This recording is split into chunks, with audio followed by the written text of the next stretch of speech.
dışından Mary Hesseldal Lansen. Onu davet etmek istiyorum. İlk kez gelmemiş İstanbul'a. Ben sizden önce sordum. Bu ikinci gelişi. The floor is yours.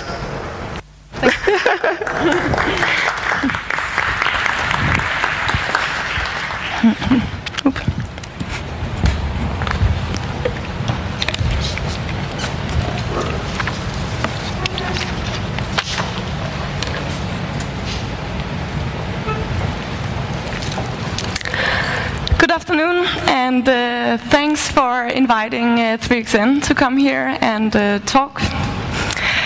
I'm here today to tell about how we work at 3XN and what drives us. I've been working at the company for 6 years, both in the competition department and as a project leader on some of our big buildings.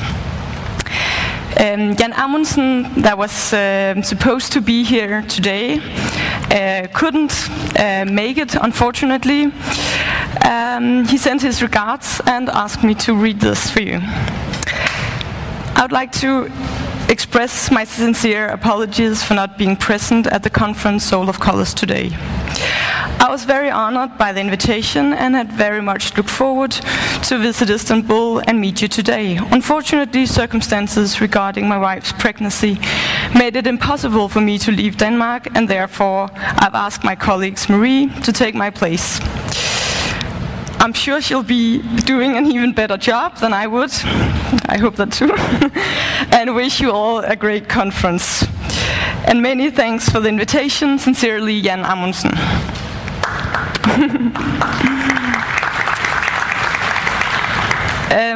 As I mentioned before, I would like to talk about our work at 3XN and what drives us. I've chosen to call this talk The Potential of the Site. In every project we do a very thoroughly analysis of the site and of course also the program and the functionality of the building. But in a lot of cases and in a lot of these projects that I'm going to show you, it was actually the site that was driving the design. It was sort of the generator of the design. It was what led us to how the building became. The first project I'm going to show you is a jazz and theater house in a small town in Norway. The task here was to, or the potential of the site was here to, you had two different levels in the city, and the house should be a connector of these two levels and these two parts of the city. So what we did was to put down the form of the site, cut it into three pieces, pulling it down and pushing it up so that the lower part would meet the lower part of the city and the city square. This part up here, it would connect to the villa area just behind it, where we had the smaller scale of houses represented. And then we added an extra layer so that you from the top could have the fantastic view to the mountains on the other side of the houses on the main street. The building became a big staircase landscape with this city square down here, the villas up here, and the viewpoint at the very top. What it also did was that it reflected the scales in the city. You had the medium scale down here with 3-story buildings, modern buildings, and the smaller villas up here, where we just had this one point coming up. This is a site plan showing, actually we can see most of Molde here. It's a really, really small town with our building right here. This was a render we did for the competition, again showing the scale, how it meets the smaller scale up here, and then the big staircase coming down. What these staircases also did was that they could be used for concerts and events, because this house was not only designed for one client, it actually houses 5 different clients. It houses a library for the city, it houses a theater, a jazz festival, a literature festival, and a gallery. And the Jazz Festival was the biggest company, but they are only big 1 year or 1 week at the year. And in that week, the amount of people in the city is like exploding, and there's a lot of concerts taking place. So daily life, it just works as a staircase, but when we have these big events, you can set up a concert down here, people can sit here and listen, and then while this concert comes to an end, you can set the next concert up here, and then that can start right after. And I actually went to the festival this summer, and it works really well with the staircases. The house has a big central atrium, or big central space, where the different functions they're located around that. Also, that gives us, the staircases also gives us the possibility to have more than one entrance. And since we have 5 owners of this building, and they all want to have their own identity, then we thought it would be good with these different faces. So down here you enter the library and the main performance hall. Up here you have the gallery, and up here there's a smaller performance hall for the literature, and then in the back there's all the administration. And this is also the build-up with the library, the big hall, the gallery, more library, and the small performance hall on top, and then the roof. This section shows the other half of the idea behind the house, beside the staircase.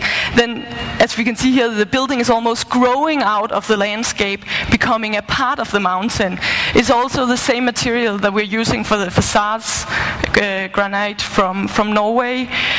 So it becomes very integrated with the landscape. So it's part of a partly landscape project and partly a building that's like under the landscape. And in this project, we actually used colors a lot.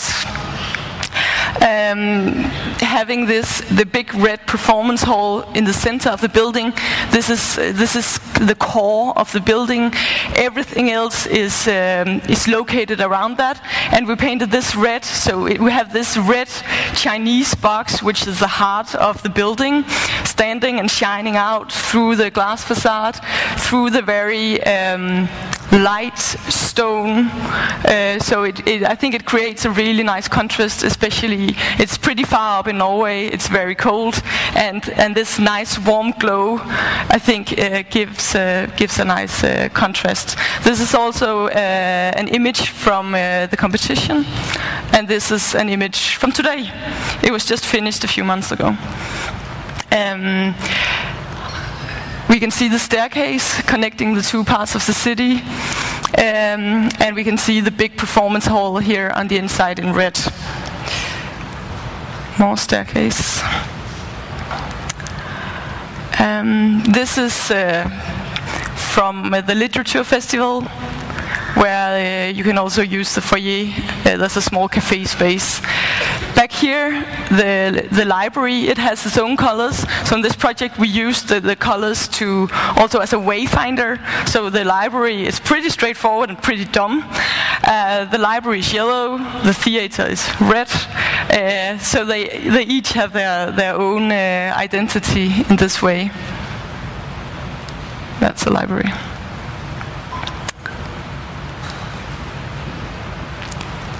And this is from the top of the staircase, also looking at the 2 upper terraces. The next project is a hotel we did in Copenhagen. It was a competition. We won it in 2006. The potentials in the site here was the limitations, actually. We had pretty strict, we had a lot of restrictions on where we could build. We could only use this exact footprint. There was a road planned to go in the middle of the site. There's an airport, the Copenhagen airport is very close by, and that gave us a limit of 76 meters in height, because sometimes the planes at a certain wind direction, they would land from this side. So the envelope was extremely defined. Hotel or hotel rooms is a pretty well-defined typology. It has a certain dimension, it has certain requirements for a facade area, and in this way this dome typology actually worked really well, because it has a lot of facade area on these two towers. The only problem was that 50% of the rooms were looking into the other rooms here in the center. And the rooms on the outside, they were the only ones enjoying the fantastic view that is out there. You have a view over a big park, and then you can see the Copenhagen skyline in the background. So what we did was to take the top of the two buildings and move the top, because we were only limited on the ground. So moving the top away from each other, and then 50% rooms more could actually look out to each side. And our client was also happy about the decision, or that's how we persuaded him to go with this insane scheme, because in this scheme we only have the 50% rooms that are really good, and in the other one, this is actually wrong, it's 50% more valuable rooms with a fantastic view. This is the building as it looks today. Seen from the big park. I should actually flip back here. You can see after this first movement, we added two kinks, one at the top and one at the bottom. The top one is showing where the sky bar is, the public area up here, and then the other one is showing where the entrance is combined with the space. So it's sort of opening up the building and the volume. It's connected with the two bridges, one here in the bottom and one in the top.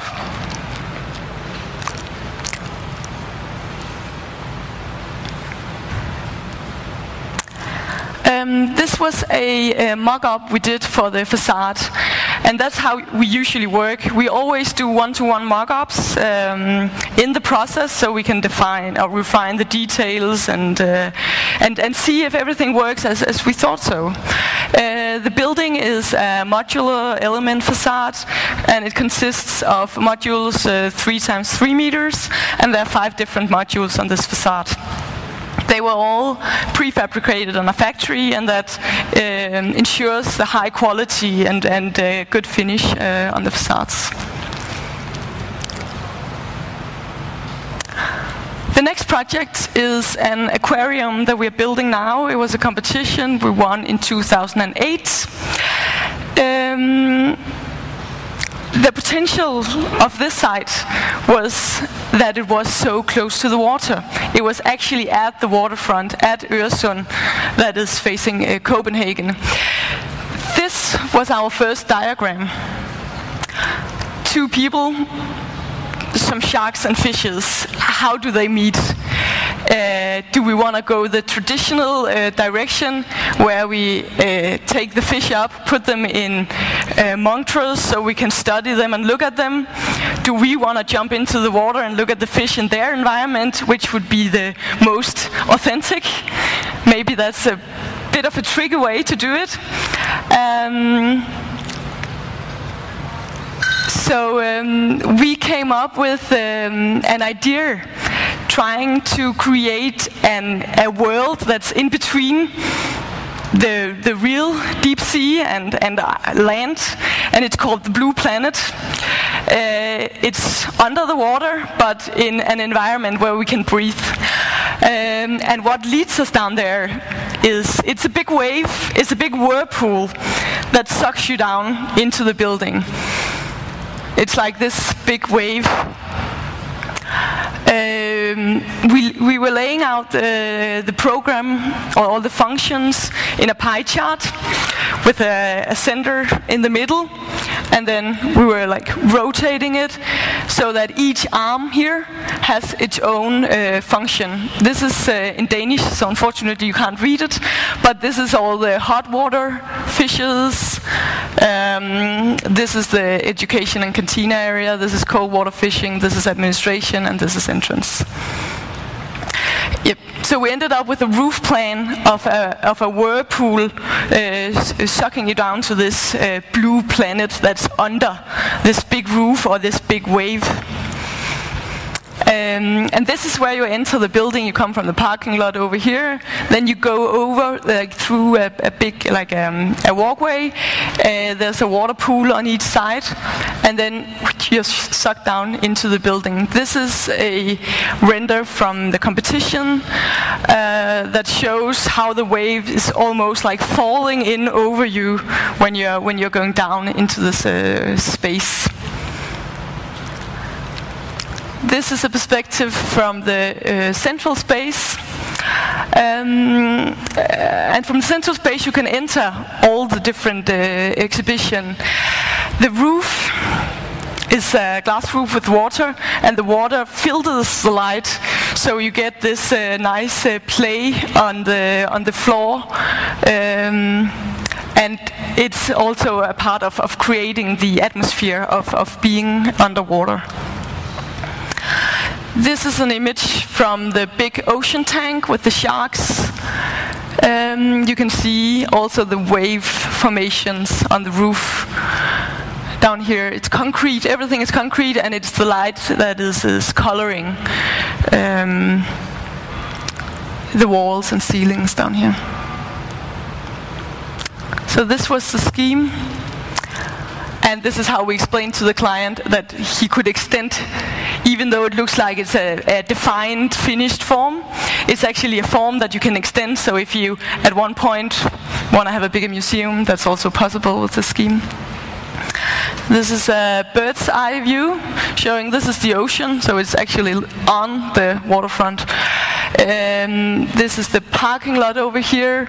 This is where you enter the building and going down. And then we also worked with the landscape the same way as we did with the building, creating even more of this rotation. There's also some exhibition out here with See Others, so that is extended. Here we have lifted the roof off, the big ocean tank with the sharks, Africa's lakes, Amazonas, education, cantina, education space. This is the sea around Denmark and the Faroe Island and Greenland. And then there's the administration wing over here.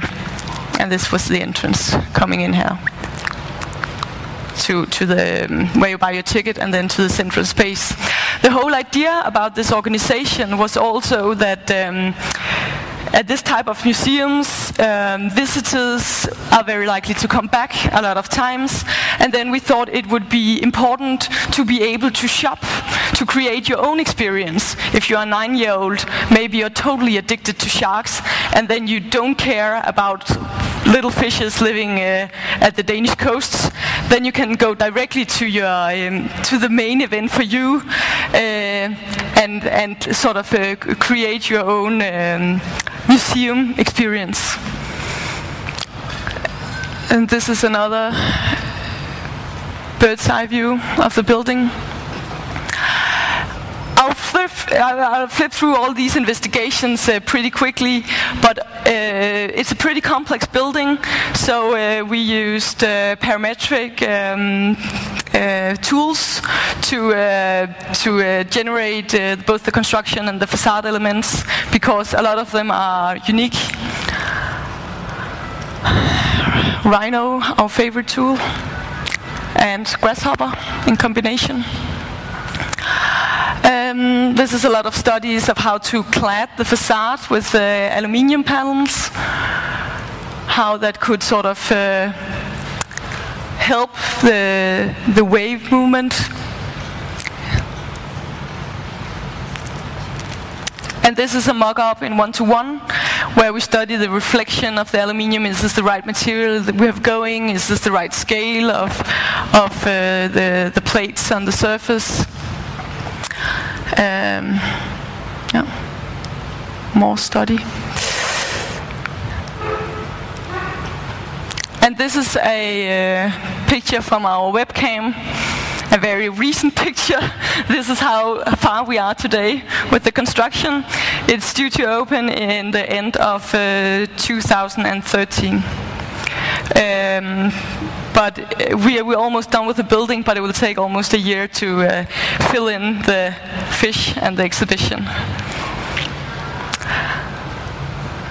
More pictures from the construction site, and this is a render from in front of the cafeteria looking at the real waves.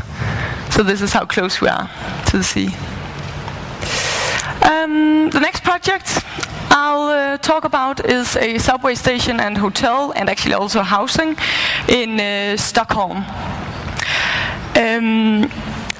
I think we are the 9th architect on this project. It has been a struggle to get it up and running. For us, the municipality of Stockholm has put down a lot of projects before we came in. So we were extremely focused on the context also in this one, to try to read the contracts, try to read the colors of the contracts, the scale of the context, and try in general to make this building become a part of the city fabric. I don't know how many of you know Stockholm, but this is the main station we have here. This is a very old church called Klara Kyrka, and this is where our site is, and this is our building down here. They are very afraid of large structures due to these guys here that were made in the 60s or 70s or something. This was the amount of square meters that the client wanted on the site. It was a little big when we saw it in the context. So we decided to cut it up in 4 volumes, play a little bit about on the height to meet the different heights in the area, play a little about how exactly they were shaped. Making a big effort of still, even though it's one house, but still keeping them apart. We did an atrium here on this side to let the sun in also. And materiality-wise, we also separated them. Then we added a mid-scale to the house to emphasize the important elements in the house, which were the station. The entrance to the station is down here. This is the main room for the hotel with the sky bar, and this is also public facilities up here, and they have a public accessible terrace. And then up here we have the housing units at the very top. It's luxury housing. This also gave us 4 rooftop terraces at 4 different levels that we programmed differently, with this public terrace in connection to the sky bar, the terrace in connection to the hotel where we suggested the client they should do outdoor fitness, and then we have the terrace for the housing units up here, and finally the top one. This is a view from the sky bar overlooking Stockholm's skyline and the water down here. And this is the building seen from a bird's eye view, where you can see it in relation to its neighbors. This is an X-ray of what's under. It's a pretty complex infrastructure under the house, but what we were going to do up here was just to create the main station space before you enter this complex structure underground. This is a perspective from the station. We have worked a lot with glass in here to get it as transparent as possible, to be able to look down to your destination, to where you're going, and also to get daylight into the station.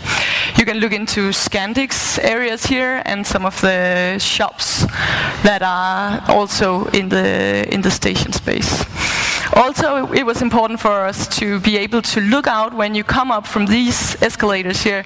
You can look out through the big windows and at the building on the other side of the street, and then you can sort of orientate yourself and see, okay, is this direction I'm going in. This is a view from the street where you enter the station here. And I think what this picture shows pretty well is our intention with the facades. We're working with a faceted facade that has one material on the long side and another material on the other side, and it's the same all the way around the building. But when you're looking at it from this perspective here, this building and this building shows its warm colored side that has kind of the same color as we know from some of the old buildings in Stockholm, the brick here. And it also differentiates the three different volumes that we can see here. So this is like diagram-wise what we wanted to achieve. Some drawings, more detailed to how the facades are looking. They're tilting a little bit. And then we have the two different materials. And this is a perspective from the largest volume here you can see in relation to the church. The next project is the Ørestad College. It's a high school we did in Copenhagen. The potentials of the site were so great that it was hard to do anything. It was literally an open field when we did the competition in 2004. And as an architect, it's both a very big gift to get a site like this and also a very big challenge because there's nothing to relate to. So in this project there was a lot to relate to program-wise, because the Danish government has just made a new declaration about how the high schools in Denmark should work, and that a number of new high schools should be built in order to accommodate this new way of learning. They wanted to create spaces for different ways of learning, because the high schools here, they are for students between 15 and 18 years old, and they learn in a lot of different ways. So what we did in the school was to make a deck that's a boomerang shape, and then repeat that, but turn it when you get to the next level, and then turn it again. And that creates, of course, the central atrium, but then it also creates a lot of shelves that you can look down at. So the visual communication in this building is pretty fantastic because it's so open. This is what you can see here. When you're standing on one of these shelves, you can overlook the entire atrium, the entire building, and see what's going on some of the other levels. Because in this age especially, you're very curious, and you want to get knowledge on everything that's going on here. And some students are probably pretty comfortable in a traditional classroom with four walls and a teacher in front of you. But others, they learn best in groups. They learn best when they're lying down on a carpet or with their laptop on the stomach, or while hanging on the fence discussing with the people coming by, and hey, did you learn this and that? And so this informal meeting that's going on, and everything, you can take part of this if you walk towards the center of the building. This is the program, but if you walk towards the center of the building, this is where all the life take place, around the big staircase. And we made it extra wide, so you also have room just to stand there and chat with your friends from the school. So the whole orange zone here is the business zone. And then if you are one of those students that don't like to study in the business zone, you can either go on top of these cylinders, go inside them. The top is cladded with a lot of carpet, so acoustically you're isolated from the surroundings, but visually you can still see what's going on. You can also go to normal classrooms, or we have group areas in the niches between these cylinders and the classrooms. This is a picture from the high school, from the cantina down here, looking up along the staircase.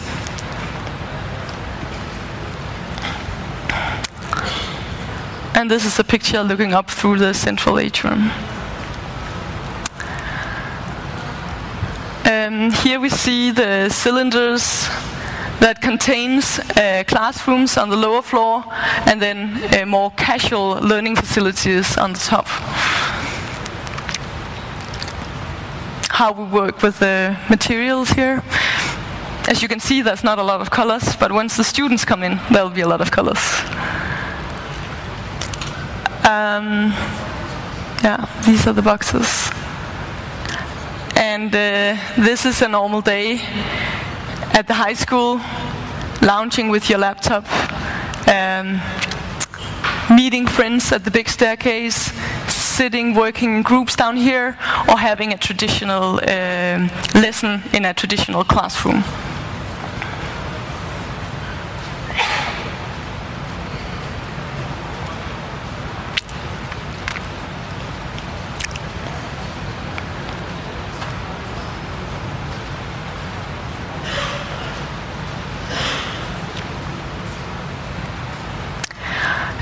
The facades were pretty much a result of the boomerang-shaped plates that we have on the inside. So you can almost follow that movement here on the outside of the building. It's pretty transparent, so you can see the life that's going on inside. There's a metro just next to it running here at the first floor level. So that's pretty exposed. Then we used fins for solar shading on the facades. A daytime picture.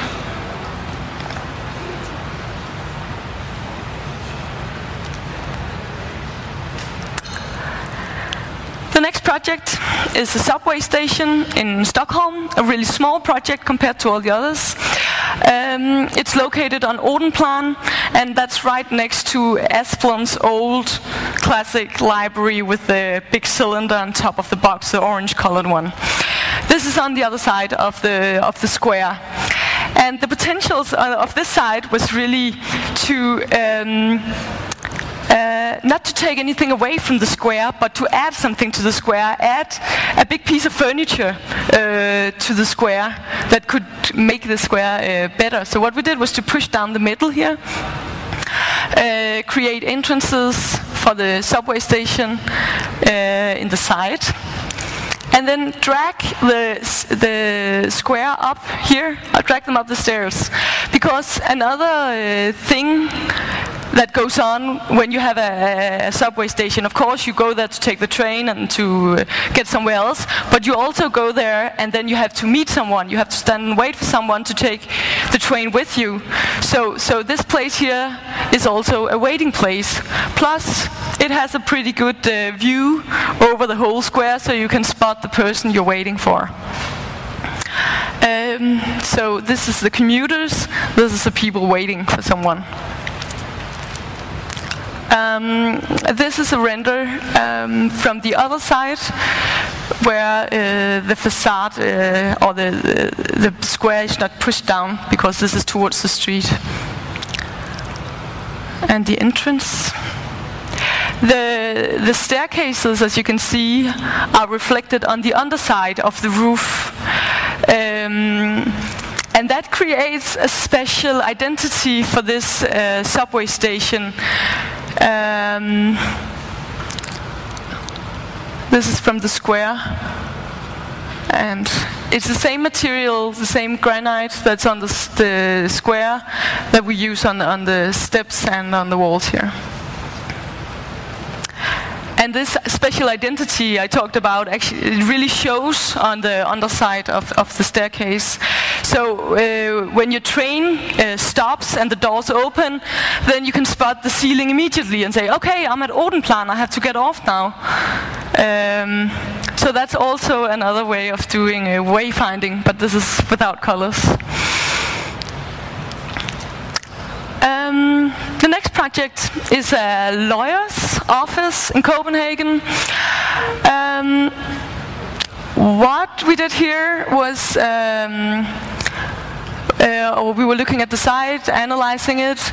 There was a view towards the north, and that gave us the possibilities to do some very directed views, so we could shade ourselves from the sun, coming from the warm sun from the south, and then make some very well defined views towards the water in the north.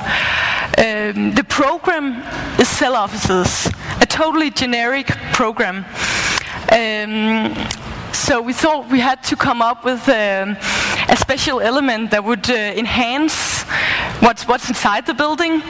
And we came up with these bay windows. So each office has a bay window that's visible in the facade. So each office has a bay window like this. It's a travertine facade. And this is when you're standing on the southern side of the building looking at it. It's extremely closed here. And then from the north you can see all the windows. And this was actually reducing the energy consumption in the house significantly, because we didn't have to use so much power to cool it down. So yeah, geometry solved the part of the sustainability issue. Here you can see the travertine panels and the bay windows. It's also a pretty classic element, but in an updated version, because lawyer offices in Denmark, they often, the corner offices are the best, and then those with bay windows or special features are the second best. So as you move up through the ranks in a lawyer office, you get an even better office. But in this one, it's more of a democratic design. Everyone has a bay window here. And this is looking at the facade.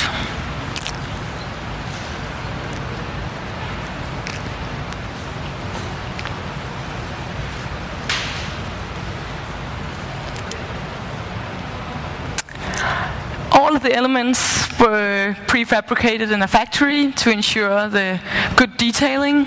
Then they were driven to the site. This is the mock-up that we also did for this project.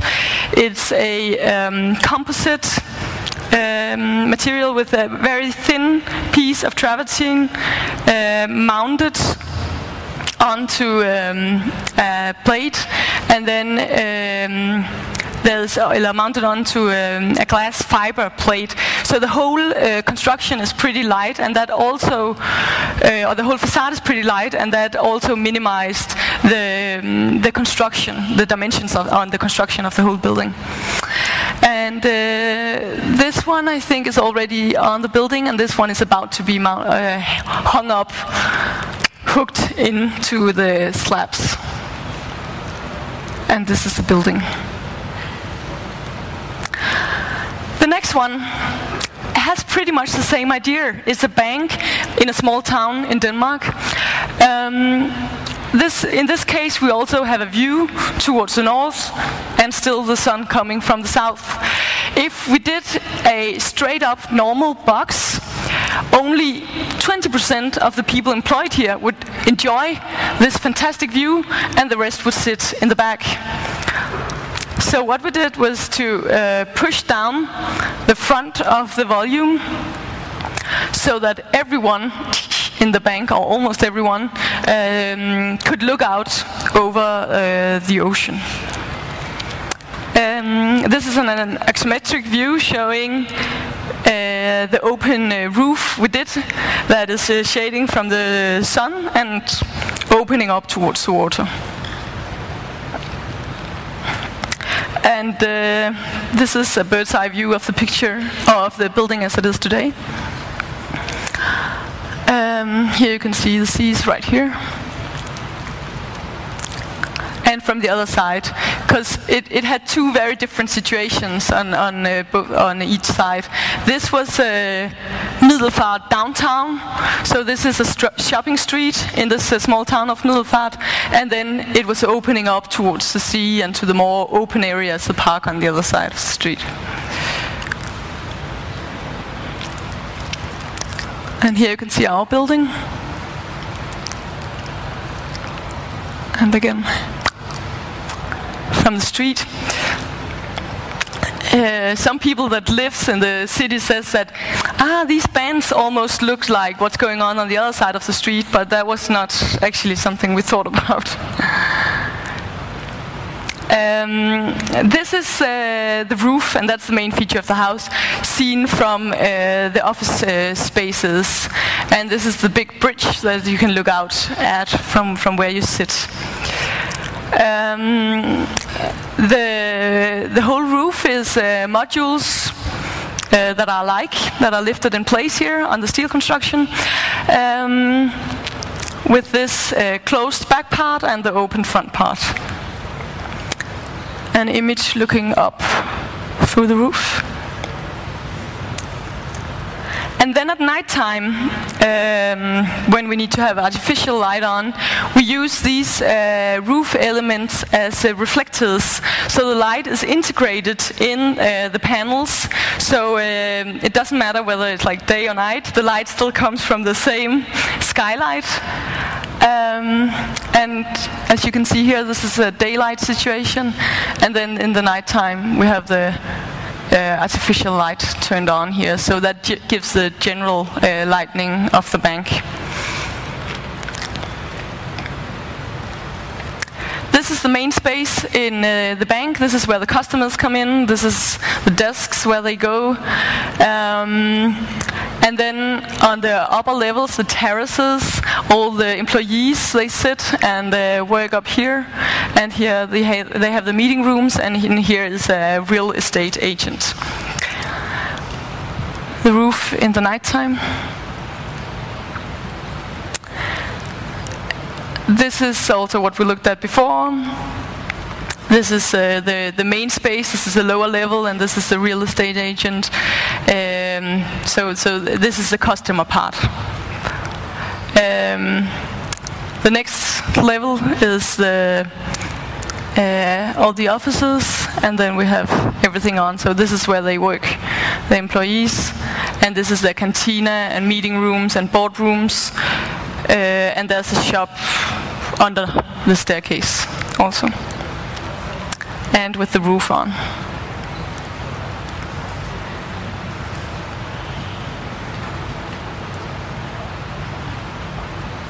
It's two types of aluminium. One is perforated and the other one is solid. And this is the main staircase. All the circulation areas, they have this warm oak that you walk on further up. And then you have the more cold colors, 3 different shades of blue, more calm where you sit and work. This is the cantina. And this is the main space. This is also thought of as an indoor city square, and is actually being used for the annual Christmas party of the bank. I thought I had a picture there. Then there's an art installation in the floor. There's 4 kaleidoscopes integrated to the floor. They're 3 meters high, and they're done by the Icelandic-Danish artist Olafur Eliasson. And it's sort of a reflection. We really like to work with artists very early in the process. So this is sort of a reflection of what's going on in the roof. So I think it's very beautiful that these two play together. That was the Christmas party. So the indoor square in Middelfart. And this is how the whole roof was put together with a big steel construction, and then these were lifted in place.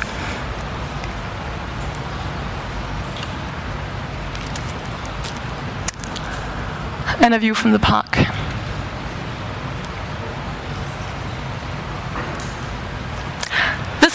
project I'm going to show today.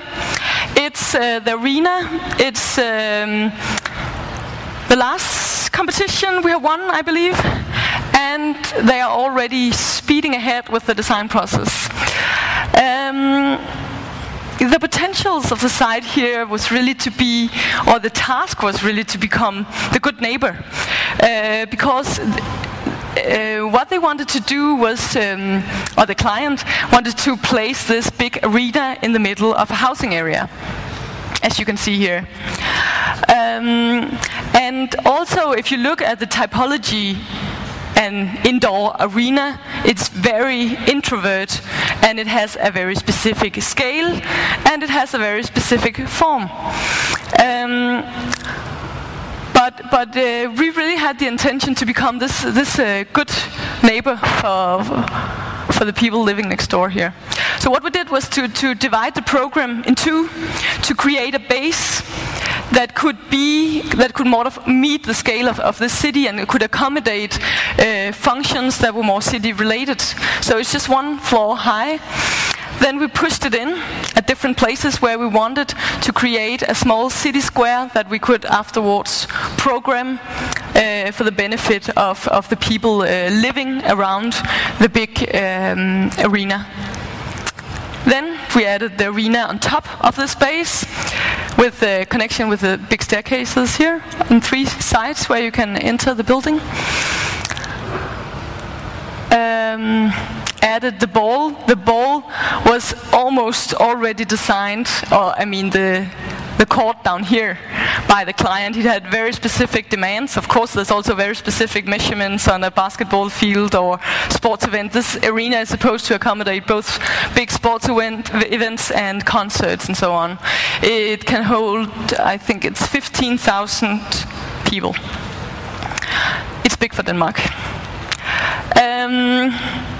And then the shape is just a reflection of what's going on inside here, inside the bowl. Because what you need on the outside of a bowl in an arena is circulation space. And it also has a certain dimension. So when you added these together, this is almost what came out of it. This is a diagram showing the times where there's an event going on in here, when people are coming from the metro stations up the big staircases and going into the building. Some of them are maybe waiting on these small squares, but that's how it will look. But in 90% of the year, there are no events. Then you just have the big neighbor. And that's where these really come into play. Then there's a cafe that can be used by the neighbors. There's a place to walk your dog. There's sports fields and different activities around the space. You can sit on the staircase, blah, blah, meet. So it's also thinking about what's going on most of the time, actually. Here, these 2 staircases, they're reflecting where the metro station is. Yeah, of course we have lifts in the building. This is the loading dock from the back of the building. This is the site plan showing how it's integrated in this whole plan. This is an image from the competition showing the restaurant here in the base on this side of the building, and showing the big staircase where you can walk up. And then we work with a pretty straightforward lamella facade, or maybe it's more like panels. They're like 70 centimeters wide, bricks. And then it's lifted up. Very simple concept where you're going in. So where there's an entrance, we sort of lifted up the facade. This is a view from the sports area. This is an interior of the ball when there's a concert. An isometric view showing the ball and the circulation space, and then the base. Some facades of the building showing where we're lifting the building. The roof is also shaped like this because the ball goes up on the sides, so that it follows the inside space. This is a plan, and I brought it along just to show you that even though this is also like an expressive form that we're working with, the plan is actually pretty straightforward. Down here it's a machine with the loading bay and all the connecting rooms to this one. It's a big machine that needs to work very well, and it's super rational even though it's contained in this expressive form. This is a section showing the big ball and the circulation spaces and loading dock down here and the base.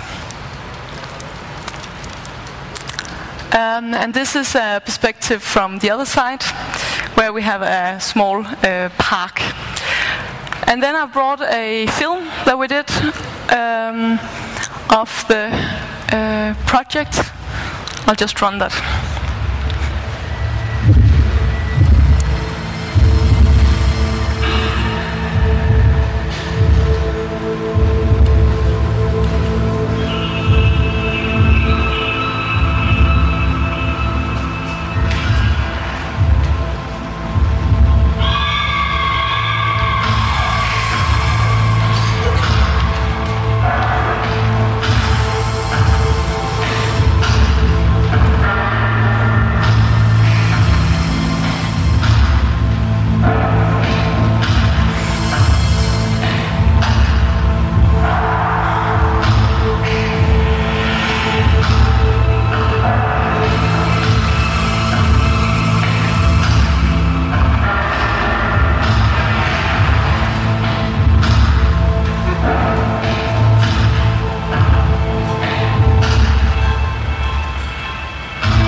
That's it. Thanks for listening.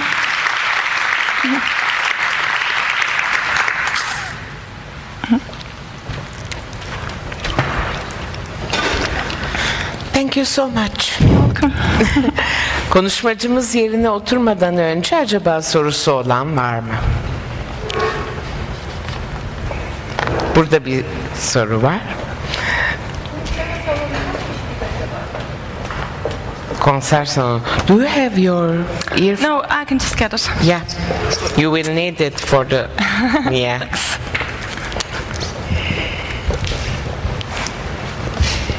Konser salonu kaç kişilik? 15,000 people.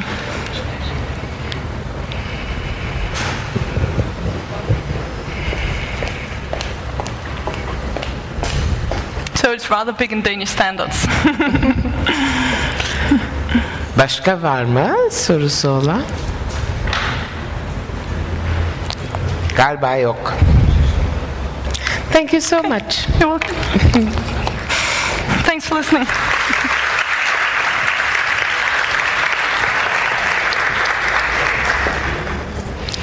Maybe I will give this